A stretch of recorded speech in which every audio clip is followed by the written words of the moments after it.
Okay,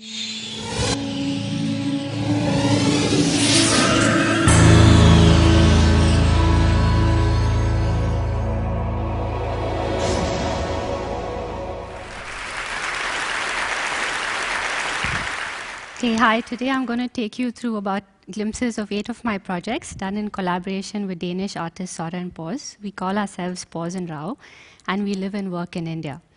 I'd like to begin with my very first object, which I call the uncle phone, and it was inspired by my uncle's peculiar habit of constantly asking me to do things for him, almost like I were an extension of his body, to turn on the light switch, to bring him a glass of water, a pack of cigarettes. And as I grew up, it became worse and worse, and I started to think of it as a form of control. But of course, I could never say anything because the uncle is a respected figure in the Indian family.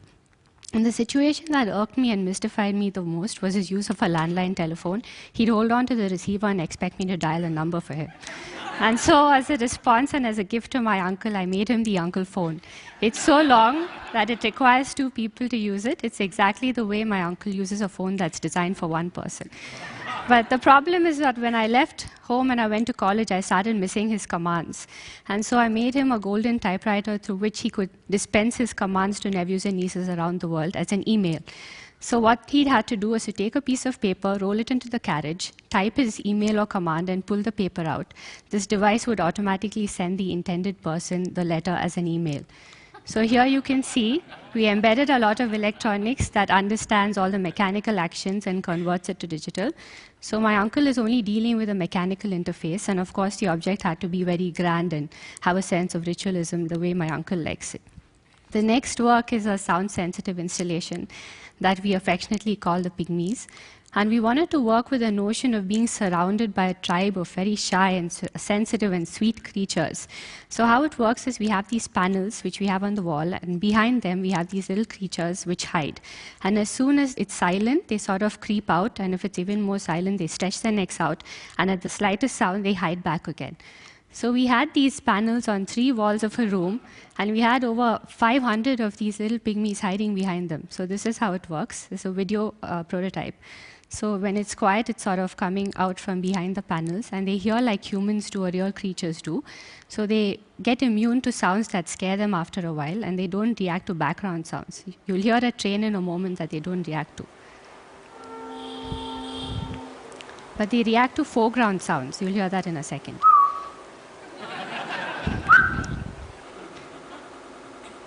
So we worked very hard to make them as lifelike as possible.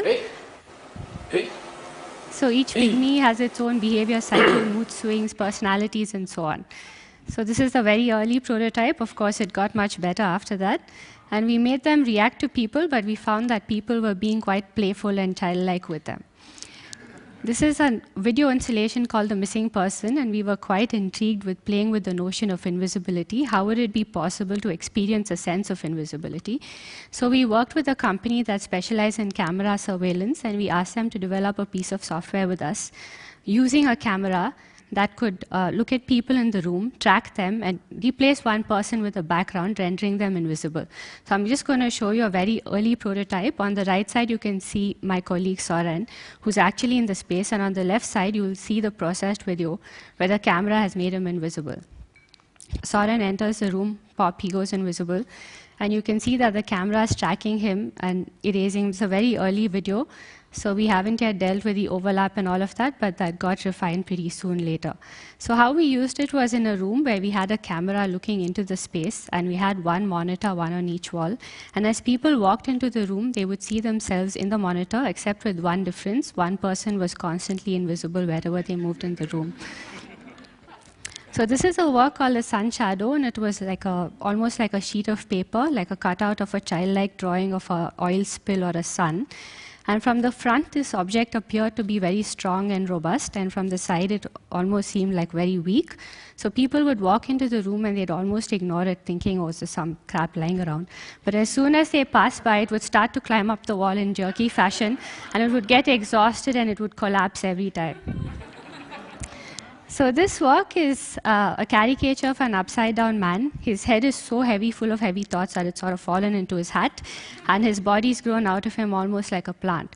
Well, what he does is it moves around in a very drunken fashion on his head, in a very unpredictable and extremely slow movement, and it's kind of constrained by that circle, because if that circle weren't there and if the flow were very even, it would start to wander about in the space, and there's no wires. So I'll just show you an instance. So when people enter into the room, it activates this object, and it very slowly, over a few minutes, sort of painfully goes up, and then it gains momentum, and it looks like it's almost about to fall.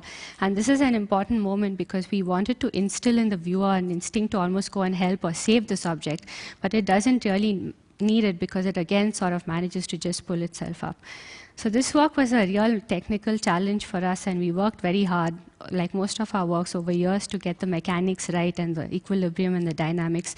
And it was very important for us to establish the exact moment that it would fall, because if we made it in a way that it would topple over, then it would damage itself. And if it didn't fall enough, it wouldn't instill that fatalism or that sense of wanting to go and help it. So I'm going to show you a very quick video where we are doing a test scenario. It's much faster. That's my colleague. He's let it go. Now he's getting nervous, so he's going to go catch it, but he doesn't need to because it manages to lift itself up on its own. So this is a work where we were very intrigued with working with the aesthetic of fur, embedded with thousands of tiny different sizes of fiber optics which twinkle like the night sky, and it's at the scale of the night sky. So we wrapped this around a blob-like form which is in the shape of a teddy bear which was hanging from the ceiling.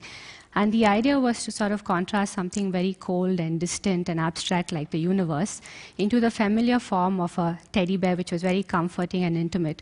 And the idea was that at some point you would stop looking at the form of a teddy bear and you would almost perceive it to be a hole in the space, and as if you were looking out into the twinkling night sky. So this is the last work and a work in progress, and it's called Space Filler. Well, imagine a small cube that's about this big standing in front of you in the middle of the room, and as you approached it, it tried to intimidate you by growing into a cube that's twice its height and 4 times its volume. And so this object is constantly expanding and contracting to create a dynamic with people moving around it, almost like it were trying to conceal a secret within its seams or something. So well, we work with a lot of technology, but we're not really, we don't really love technology because it gives us a lot of pain in our work over years and years. But we use it because we're interested in the way that it can help us to express the emotions and behavioral patterns in these creatures that we create. And once a creature pops into our mind, it's almost like the process of creation is to discover the way this creature really wants to exist and what form it wants to take and what way it wants to move. Thank you.